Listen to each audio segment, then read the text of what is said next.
hindi inakala ng mga residente rito, pati na ng mga artista, mga atleta, at sino-sino pang mga personalidad na mangyayari ito sa buhay nila. Diba? Kasi kung alam nila na ganyan yung mangyayari, hindi sila dyan magtatayo ng milyong-milyong halaga ng mga ari-arian, kumbaga mga kapartners. Hindi nila ine-expect ito, pero nangyari po mga kababayan. At ito po sa pamamagitan ng revelation, divine revelation po, nakita na ni Pastor Apollo C. Quiboloy ang pangyayari na ito way back 2022 pa po. Sabi nga niya sa kanyang preaching na inere last August 2023 that America is burning po mga kababayan. At America is burning daw, guys.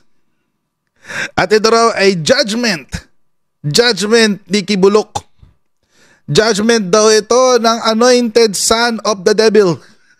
Pakinggan natin to. Actually, nung narinig ko to kanina, sabi ko parang, uy, what the hell? Ano nangyayari dito? Ano na naman ang hinit-hit nitong Kibulok na to? At biglang nagpalabas ng ganitong klaseng puro walang kung ano naman ang ginagawa. Pakinggan natin. Pakinggan natin. Nakita natin, siguro pag nagsisearch kayo sa social media, kaliwat kanan yung pagbubomba ng tubig gamit yung eroplano, gamit yung chopper ng otoridad para maapula itong patuloy pa rin na kumakalat na apoy po mga kapartner. Pero ito po ay itinuturing na judgment ni Pastor Apollo C. Quiboloy at nakita na po niya itong pangitain na ito noong January 2022 na revelations po ni Pastor Apollo C. Quiboloy at sinabi nga niya na America is burning, nasusunog yung Amerika. Sa kanyang vision, nakita niya itong senaryong ito, no, na nasusunog. Biruin mo ang siguro hindi lahat sa atin nakakita ng sunog sa inyong area, no? Nakikita lang natin ang mga matinding sunog during sa mga pelikula. Hindi natin inaakala na ganito kalaki, kalala, no? Wala pa sigurong sa tanang buhay ng mga tao doon, hindi pa nakakita ng ganitong klase ng sunog po mga kapartner na tumupok, lumamon sa mga mayayamang mga yung mga mamahalin ng mga klase ng bahay at mga kabahayan doon po sa lugar. Ika nga partner, 12,000 structures ang nasunog yata. may bagay na headline dyan, may nabasa ko kanina dun sa tinuran mo. Sabi dito sa headline, partner, when fame meets tragedy. Kumbaga, itong mga lugar na ito, hindi inakala ng mga residente rito, pati na ng mga artista, mga atleta, at sino-sino pang mga personalidad na mangyayari ito sa buhay nila. Diba? Kasi kung alam nila na ganyan yung mangyayari, hindi sila dyan magtatayo ng milyong-milyong halaga ng mga ari-arian, kumbaga mga kapartners. Hindi nila ine-expect ito, pero nangyari po mga kababayan. At ito po sa pamamagitan ng revelation, divine revelation po, nakita na ni Pastor Apollo C. Quiboloy ang pangyayari na ito way back 2022 pa po. Sabi nga niya sa kanyang preaching na inere last August 2023 that America is burning po mga kababayan. At America is burning daw, guys. At ito raw ay judgment. Judgment ni Kibulok. Judgment daw ito ng anointed son of the devil. Si Antonio. Si Apollo Quiboloy. Woo! Malangya, mawawala ng trabaho yung mga manghuhula natin sa Pilipinas. Oo, si Master Hans, si Rudy Baldwin. Oh, di ba? Mawawala ng trabaho, guys. Oo. Matitindi ang mga visions.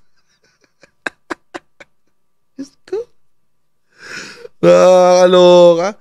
Matitindi ang mga visions nito ni Apollo Quiboloy, guys. Oo. Ito raw ay judgment.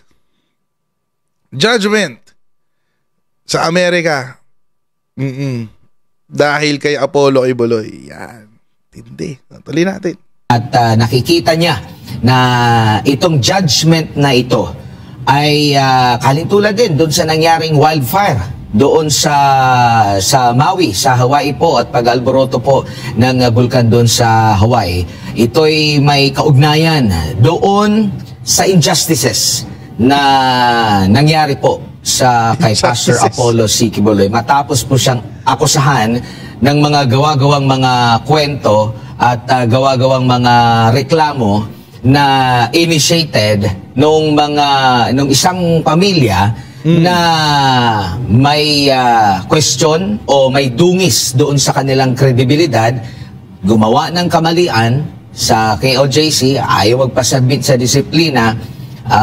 Ang ginawa pa nila ay pumunta ng Amerika at gumawa ng mga mali-maling mga akusasyon.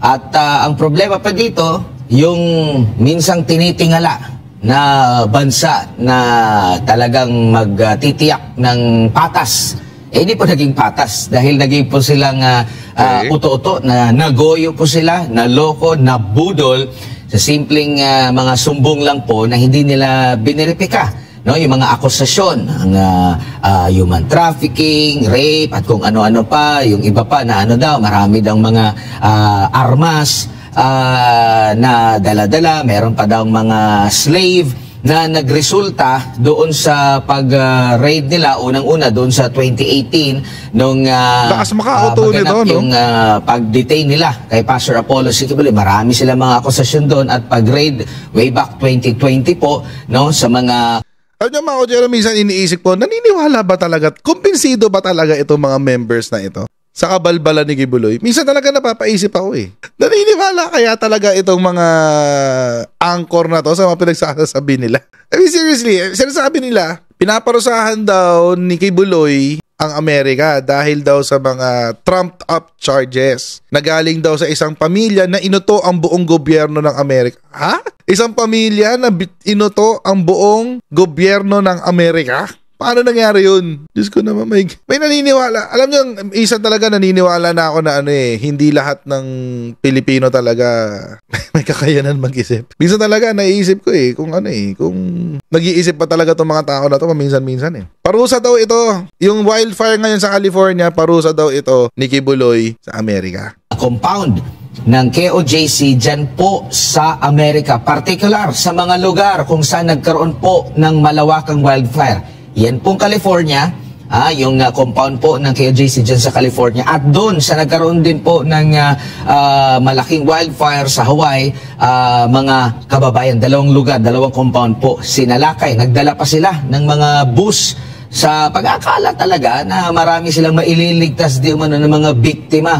No, meron daw mga nakagapos. Pero nga sila kasi hindi nagamit yung mga bus nila kasi wala naman talagang mga naging biktima at pawang gawa-gawa lamang po yung mga kwento. Pero sinira nila yung properties, nagdulot sila ng trauma sa mga matatanda, sa mga bata po, mga kapar. Ba't di kayo nagpapaliwanag sa korte? Ba't dito kayo nagpapaliwanag sa network nyo? May kaso naman. May indictment naman sila sa states. By the way, mga Kojero, yung mga sinasabi lang na gawa-gawa lang, hindi legit yung kaso. Ito yung sa Hawaii. Mega church founder who called himself Son of God was ringleader of criminal enterprise. Ayan, 2018 pa to. 2021 pala yung balita. Federal investigators have charged the flamboyant founder of a Philippine-based megachurch in connection with a massive sex trafficking operations, alleging he coerced girls and young women to have sex with him under threats of eternal damnation. Legit yan, mga Kojero. Federal prosecutors, imagine mga Kojero, yung mga federal prosecutors nautulang ng isang pamilya na ayaw magpasakop sa disiplina ng SMNI.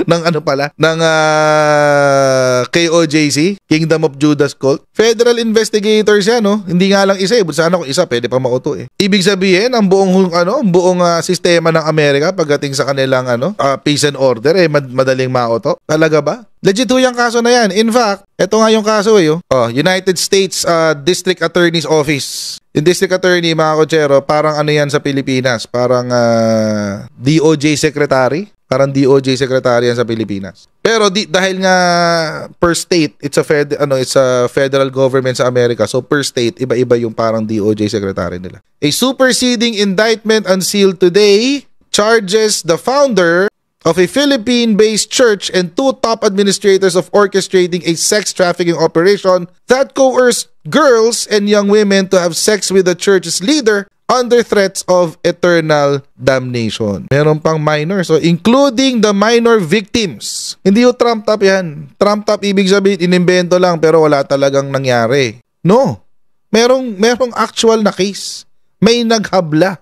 Kaya nga siya inimbestigate.